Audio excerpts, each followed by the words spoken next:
Eu preciso começar aqui, tá?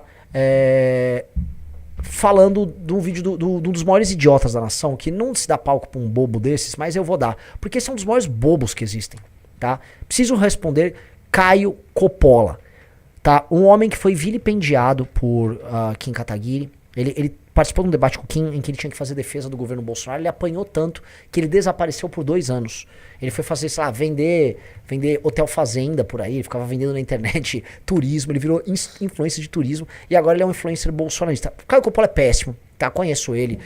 Uma vez eu tive uma reunião com ele e falou: olha, Renan, eu não leio livros, tá? Porque eu gosto de só mostrar pra... Ele gosta de fingir que ele é inteligente. O Caio Coppola não é inteligente. O Caio Coppola é preguiçoso, vendido e burro, tá? Ele é preguiçoso, vendido e burro. Então vamos ouvir aqui ele justificando porque o Flávio não vai no debate. Uma das coisas mais patéticas que você já viu, tá, em redes sociais. Preparem-se, agora. Você acha certo o Flávio faltar ao debate? Sim, eu vou além. Se quiser vencer o Lula no segundo turno, é necessário que o Flávio não compareça aos debates do primeiro turno. Essa é uma questão, por um lado, matemática e, por outro, psicossocial. Não tem nada a ver. Ele bota umas palavras pra parecer que... Coppola, você não é inteligente. Para. Você só tá sendo colocado como um influencer vassalo, falando qualquer coisa pra ajudar o candidato que, de alguma maneira, não sei se você tá recebendo... Às vezes ele não recebe diretamente, às vezes puxar saco do cara ajuda as redes sociais dele. Então ele recebe indiretamente, que é o que acontece com muito pelego. Vamos lá. O candidato, mas sim com o comportamento do eleitor. E se você por um instante acreditou que o Flávio faltou ao debate porque tem medo de debater, eu sinto lhe informar... Não faz essa risadinha, Caio Coppola. Ele tem medo de debater. O último debate que ele compareceu foi pra Prefeitura do Rio, ele desmaiou. Ele desmaiou. Ele tentou me tirar de todos os debates. Ele viu que eu estava lá presente e ele não foi. Ele sabe que eu estou presente no ambiente, ele não vai. Ele tinha a sabatina da G4, e veja, a sabatina do G4, era o G4 antagonista, era para um grupo empresarial, o G4, que formalmente apoia ele. Tá? O G4 chegou a fazer uma postagem, eles apagaram depois no Instagram, chamando o Flávio Bolsonaro de gênio indomável. O Thales Gomes declara voto no Flávio Bolsonaro. E mesmo assim ele não foi. Teve vários eventos agora e sabatinas que teve com o setor de serviço, setor de comércio, que quando ele sabe que eu estou presente, e não é nem que eu vou fazer um debate, eu só estarei presente no ambiente, ele não vai. É óbvio que o Flávio é medroso. Ele é Flávio medroso não porque é uma estratégia psicossocial, é porque ele é envolvido em escândalo de corrupção. Pô, não tem muita... Ele é envolvido em escândalos, no plural, de corrupção. Vamos lá, dá o play. Foi manipulado a pensar dessa forma. E eu espero honestamente que você repense a sua opinião depois desses... Ele ainda tem essas coisas. Vou fazer meu gestual para parecer que eu sou inteligente. Você não é inteligente, Caio Coppola. Você é burro. Vamos lá.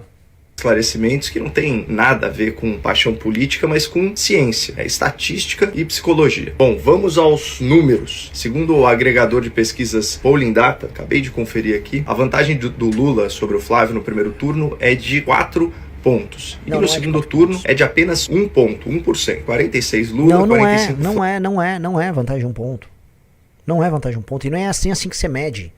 A eleição tá começando agora e a rejeição do Flávio Bolsonaro ela é mais alta do que a do Lula. O que o Flávio tem hoje é recall.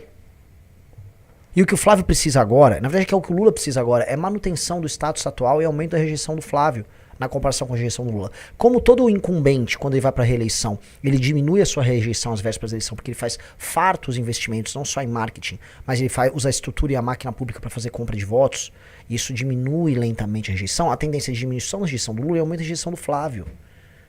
Isso é o básico. Aí o cara quer ficar mostrando que é um especialista. Não é, você tá sendo burro. Vamos lá. Ou seja, essa disputa ela tá empatada com o Flávio em viés de alta. Mas agora que vem a parte interessante. No primeiro turno, os 4 candidatos da direita atrás do Flávio, já incluindo o Pablo Marçal, eles somam 15 pontos. Você vê? Assim, ele tenta incluir o Pablo Marçal. O Pablo Marçal não é candidato a nada. Nunca foi candidato a nada. E ele é tão burro. Caio Coppola, você é tão burro que você sabe que se o Pablo Marçal fosse mantido até na urna até o fim, os votos dele não contariam. E aí, os votos dele não iam contar, portanto as proporções iam ser alteradas e o Lula venceria no primeiro turno. Você é tão burro. O problema do Caio Coppola é que ele é burro. O voto de alguém que está inelegível, ele não é computado. Tanto que a coisa que o Lula mais adoraria é um cara inelegível concorrer a presidente. Precisa entender, por que a gente não solta, sei lá, o Arthur candidato a governador? Porque se o Arthur concorre pro governo, de qualquer coisa, os votos do Arthur que está inelegível não computariam. Por mais que ele aparecesse na urna, não computariam. Ele não entra na conta. Aí você pode distorcer as coisas e eventualmente eleger um adversário no primeiro turno. Pô, cara, mas é meio óbvio isso. O cara quer ser comentarista de política e não entende. Vamos lá. As pesquisas mostram, aí com pequenas variações, no segundo turno, só metade desses votos migra pro Flávio. 1/4 vai pro Lula e 1/4 vira branco ou nulo. E aí que tá o ponto de atenção para a campanha do Flávio. Para continuar competitivo, ele não pode aumentar a sua rejeição entre os eleitores de primeiro turno da direita. Então a questão é que... Se o Flávio está atrás do Lula e ele não consegue capturar nem metade direito dos eleitores dos demais candidatos que estão concorrendo, veja, a situação dele é desesperadora. Então você deveria estar procurando outros candidatos para se apoiar, se o seu objetivo, como um fresco, é apoiar o antipetismo, certo? Mas se você não é antipetista, você é bolsonarista, e você sabe muito bem, se você fosse comentarista político, minimamente sério, que a trajetória de rejeição do Flávio é uma trajetória de ascensão, porque está previsto uma série de ataques, que o Flávio está sendo guardado para receber esses ataques. Se você fosse um comentarista político, que trabalha numa emissora, que trabalha com fontes, que checa o que está acontecendo em Brasília, que checa as estratégias da campanha, você saberia disso. Mas é difícil, né, cara? Assim, ele está tentando manipular as pessoas, mas vamos lá. Essas pessoas, elas já criaram uma conexão emocional com os outros candidatos. Elas já se identificam com eles. Em outras palavras, quando você antagoniza, quando você contradita, quando você critica, quando você humilha, quando você debocha dessas candidaturas menores, os seus eleitores se sentem atacados na sua própria identidade. Não, mas você não precisa debochar. O Caio Coppola, sujeito de baixo QI, entenda uma coisa, eu chamei o Flávio pra fazer uns debates, assim, ó, eu não vou te xingar, não vou falar do seu escândalo de corrupção, eu dou o dobro do seu tempo. Só pra falar de proposta. Eu dava o dobro do tempo e não atacaria ele. Ele poderia me convencer e convencer os meus eleitores de que, não, pô, o Flávio é mais inteligente, o Flávio é mais capaz. A estratégia de você atacar o adversário político no debate é uma das estratégias válidas. Ontem houve um debate. Nem o Cury deu uma... Né, mas eu fui educado com o Cury também foi educado comigo, o Caiado também foi, pronto. Não necessariamente você precisa ser agressivo com o outro. O Flávio pode adotar uma estratégia de não ser agressivo. Agora, é uma falta de respeito, primeiro, com o próprio eleitor, ele não levar suas supostas ideias para confronto. Isso é meio óbvio. Vamos lá. Defender a sua percepção de identidade com unhas e dentes. Portanto, se o Flávio debater ou discutir com os demais candidatos do mesmo espectro político, o único resultado possível dessa interação é ele aumentar a sua rejeição. Não, então o que o Flávio tá, esse gênio da comunicação está querendo dizer é: candidatos que estão participando de eleições e precisam ir ao segundo turno não podem participar nenhuma vez de debate, porque há a presença de pessoas do próprio campo e logo eles vão reduzir a captura dos votos. É mentira.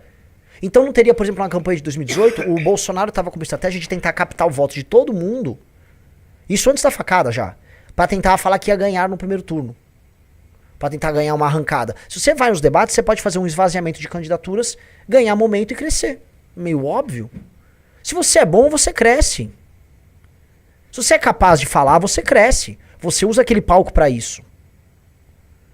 Nada nos diz, que é uma estratégia errada comparecer nos debates, e aí há um outro elemento, que é um elemento democrático e moral. Nada nos diz que é correto uma pessoa que se propõe a ser líder de um país não comparecer a um debate.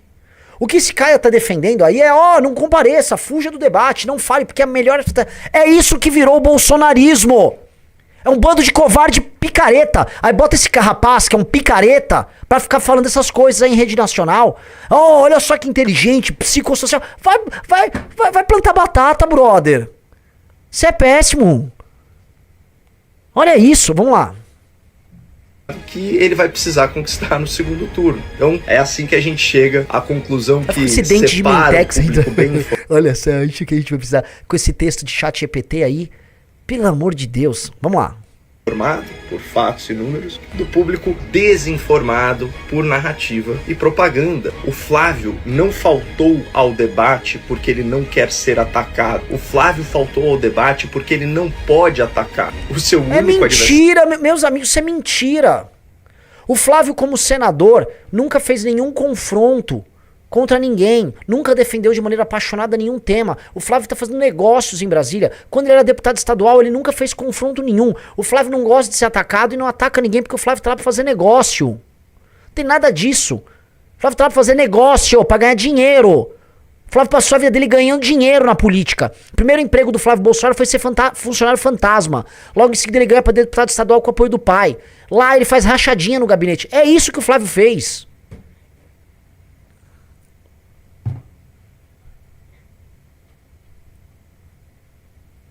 Dá o play, Rizzo. Nessa corrida é o Lula, e é só com o Lula que o Flávio deve antagonizar se ele quer tirar o PT da cena do crime. Não é isso, pessoal. Se você gosta desse... tirar o PT, você é um antipetista. Não é. O Lula só vence as eleições se no segundo turno tivermos Flávio Bolsonaro. É só isso. É só isso que interessa a ele. Esse Caio Coppola é um enganador. É um enganador, é um mentiroso profissional. Profissional não, porque ele é burro, então é um mentiroso amador que infelizmente é levado a sério por tias do Zap que são enganadas há anos por essa turma. Não cai na conversa desse tchongo.